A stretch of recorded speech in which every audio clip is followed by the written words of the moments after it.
Now and again, everybody needs a little help. If you have diabetes, you may be feeling kind of overwhelmed. Oh, I know I sure did. Luckily, I found the information I needed and discovered that it wasn't difficult to take control. You will too. Hi, I'm Joanna, and I'm here to help you get started. I was diagnosed with type 2 diabetes 4 years ago. It took me some time to face the fact I have to pay attention to what I eat. The thing is, no matter how you're controlling your diabetes, whether it's by diet and exercise, diabetes pills, or with insulin, food has a huge effect on diabetes control. The upside is that you have a lot of control over your diabetes. So let's get started. Diabetes means that your blood glucose is too high. Just so you know, blood glucose is also called blood sugar. And glucose comes from the food you eat. Blood carries the glucose to all the cells in your body where it's used for energy. Glucose that doesn't get moved to the cells stays in your blood. And too much glucose in your blood isn't good for your health. Diabetes also involves insulin. Insulin is a hormone that's made in your pancreas. It sends a signal to take the glucose from your blood and move it to your cells. With diabetes, you don't have enough insulin, or the insulin you make doesn't get the glucose from the blood to the cells. Either way, glucose builds up in the blood. Now here's the deal. In type 1 diabetes, the pancreas has stopped making insulin, so people with type 1 diabetes have to inject insulin.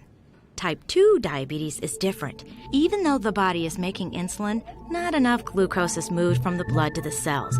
This is called insulin resistance. Insulin resistance can sometimes get worse with time. The pancreas may also start to have problems making insulin. When this happens, people with type 2 diabetes may need to inject insulin. But here's the good news. Making adjustments to the diet and getting enough exercise have been shown to improve the way insulin works and even improve insulin resistance. Hey, you know what? I'm going to the doctor's right now. Why not tag along? I'm going to get my A1C test done. An A1C test shows your doctor how well your diabetes has been controlled over the past 2 to 3 months. It measures the average amount of glucose in your blood. Your A1C result is directly linked to how your blood glucose levels change throughout the day. But you know what? We'll talk more about that later. Here's Dr. Travers. He's a primary care physician. Doc, can you talk about what an A1C result means? Sure, Joanna. People without diabetes have an A1C in the range of 4 to 6%.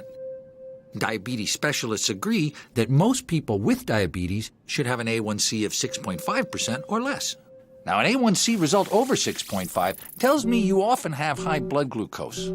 If you've just been diagnosed, it may take some time to reach your A1C goal. But that's okay. You can get there. The goal of all diabetes treatment is to keep your blood glucose levels in a healthy range, not too high and not too low. I had a 9 A1C when I was first diagnosed, but it's getting better, slowly but surely. So I can show you some good first steps. Did you know your blood glucose levels change throughout the day? Your blood glucose is affected by food, exercise, medications, and even by your emotions, like if you're overstressed. Hey, Doc Travers just told me that my A1C is 6.5. Remember I said it used to be a 9? It's getting better since I started testing with a blood glucose meter and acting on the results. That's what I want to talk about next. Let's go back to my house. A great way to start to understand how things like food and exercise affect your blood glucose day to day is by testing with a glucose meter. Your doctor will tell you when you should test. It's really easy. See? That's all it takes. Your results will look like this. In general, your blood glucose should be lowest when you first wake up, before you eat breakfast. This is called your fasting blood glucose level. You see, after you finish eating dinner, your body uses up a lot of glucose during the evening and while you sleep. When you have diabetes, your fasting blood glucose should be less than 110 milligrams per deciliter. All this talk is making me hungry. When you have a meal, and for 3 to 4 hours afterward, your blood glucose levels will be higher than your fasting glucose. 2 hours after you eat, a test result of 140 or lower is considered a healthy result for most people with diabetes. Your doctor will tell you what your goal should be. Remember the A1C test I got? My result was 6.5%. Here's how average blood glucose levels compare to the A1C results your physician uses. Right now you might be saying to yourself, yikes, this seems like a lot of numbers and things to remember. But it really is easy once you start testing. And there's an important reason to start, too. You see, medical science has shown that high blood glucose levels over time can damage blood vessel walls, and that can lead to serious diseases like heart disease, blindness, and kidney failure. What's more, diabetes has been linked to other complications like nerve damage, which can lead to amputation. So pay attention, because I want you to stay healthy.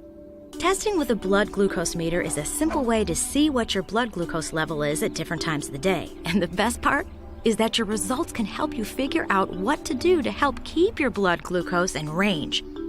I kind of think of my blood glucose meter like a speedometer. I mean, think what it would be like to drive without a speedometer. How would you know if you're going over the speed limit? That's how I feel about my meter.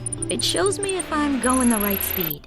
With today's meters, you can test anytime, anywhere. Stick with me. I'm going to show you how.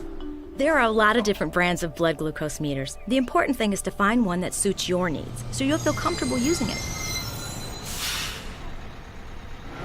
These are the things I considered when I was shopping for a meter. Does it take a small blood sample? How quickly can I get a result? Can I test anywhere besides my fingers? Is it easy to use? Does it have a memory so my doctor can review my results? Will I feel comfortable carrying it around and using it in public? I ended up choosing the One Touch Ultra meter because it's so easy to use and gives me results in just 5 seconds. But all One Touch brand meters are recommended by physicians, pharmacists, and diabetes educators, so pick the one that's right for you. Hey, look at the time. Think I'll go for lunch. Of all the things that make blood glucose rise, food has the biggest effect. Different foods can raise your blood glucose more than others, and portion size plays a big part too. Another reason food is important is because it's one thing you have control over. That means a lot when you have diabetes. And you know what I've learned? Having diabetes doesn't mean you have to give up the food you love. It starts with making simple choices. Hi, honey. Having the special? It's our 3-cheese macaroni with a side of garlic bread. No, I'll have the number 3 instead. Let's talk about carbohydrates. These days you hear a lot about them. Carbohydrates, I call them carbs for short, are the starches and sugars in food. Carbs are digested and converted into glucose. Your diet has to include carbs because your body uses them for fuel. But carbs also raise your blood glucose higher and faster than any other kind of food. So if you have diabetes, it makes sense to have meals that aren't overloaded with carbs. Finding the right portion size of carbs to keep your blood glucose from going too high may take practice, but I have a few pointers to help you get started. Generally, every meal should have 45 to 60 grams of carbs for energy. Of course, it all depends on how your body handles carbs. You'll start to learn this if you try testing before and after meals. A dietitian or diabetes educator can also help you figure out the number of carbs that are right for you. Most people use this method to count carbs. 15 grams of carbohydrate equals 1 carb choice. So, a meal with 45 grams of carbs has 3 carb choices. A general rule of thumb is 3 to 4 carb choices per meal and 1 to 2 carb choices for a snack. Try it out. And if you want more help, check out the cute little booklet in the side pocket of the DVD holder. Of course, your physician or dietitian is always a great resource, too. Food labels are a big help when you start counting carbs. They're printed on all packaged foods, see? Just look for the total carbohydrate line. It shows you the total carbs for 1 serving. Just remember, this serving is the amount indicated here. It may be smaller than your idea of a serving, so pay attention when you're adding up the carbs in a meal. Sometimes total sugars are shown on food labels, but sugars aren't the only source of carbs, so just use the total carb line when you're counting. Let's compare the total carbs on these 2 sweetener labels. Next, I'm going to show you how I use my blood glucose meter to see if my food and portion choices are working for me. So, how was it? Ooh, that was good. So, let's recap. We know that keeping your blood glucose in range is important to your health, and that foods with carbohydrates raise your blood glucose most. But how much does it go up? To see how food affects your blood glucose, try testing around meals. I'm going to show you how. I use my result to see how food choices and portion sizes affect my blood glucose. It helps me adjust portion sizes so I can still enjoy the food I love. You can too. Remember, the right choice can also be the choice you want. To see the effect of certain foods on your blood glucose, try testing before and 2 hours after the beginning of a meal. Look at the 2 results. If your blood glucose is less than 30 points higher 2 hours after your meal, Your food choices and blood glucose are in balance. Good for you. If your result is more than 30 points higher 2 hours after your meal, try smaller portions of carbs next time. But don't cut all your carbs. Your body needs 3 to 4 carb choices at each meal for energy. If your blood glucose doesn't stay in range with these amounts, talk to your physician or diabetes educator. Did you notice my after-meal result was higher than 140? I'm still aiming for that goal, but at least I know my food choices are right. Check with your physician to see what target range and testing schedule are best for you. Now I'm going to show you some simple ways you can start cutting carbs from your meals without feeling deprived. Let's start with breakfast. Most people sweeten their coffee or tea and add sugar to their cereal too. See how fast the carbs add up? A great way to start reducing carbs is by using a low-carb sweetener. I use Splenda no-calorie sweetener. One packet tastes like 2 teaspoons of sugar, but contains less than 1 gram of carbohydrate. See the difference?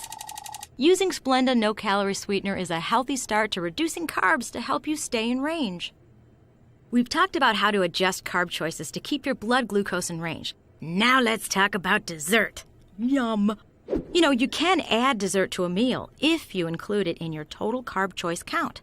Let's say 3 carb choices for lunch is working for me. To plan for dessert, I adjust the portions of food that are high in carbs like this. So I'll have 1 last slice of bread in my sandwich, and iced tea sweetened with Splenda no-calorie sweetener instead of sugary iced tea. Now I have 15 carbs left over. That's 1 carb choice. That leaves room for a cookie. Okay, look it. It's 2 hours after lunch. I'm going to test to see if having that cookie was the right choice. See, my result 2 hours after lunch is 138, right on target.